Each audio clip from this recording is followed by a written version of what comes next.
இந்தியாவின் குடியரசு துணைத் தலைவர்கள். சர்வேபள்ளி ராதாகிருஷ்ணன். பதவிக்காலம் 1952 முதல் 1962 வரை. ஜாகிர் உசேன். பதவிக்காலம் 1962 முதல் 1967 வரை. வி கிரி. பதவிக்காலம் 1967 முதல் 1969 வரை. கோபால் ஸ்வரூபதக்.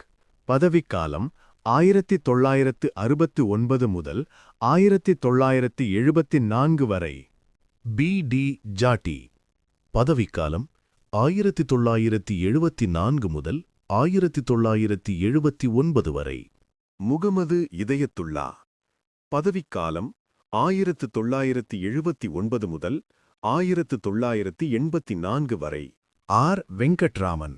பதவிக்காலம் 1984 முதல் 1987 வரை. சங்கர் தயாள் சர்மா.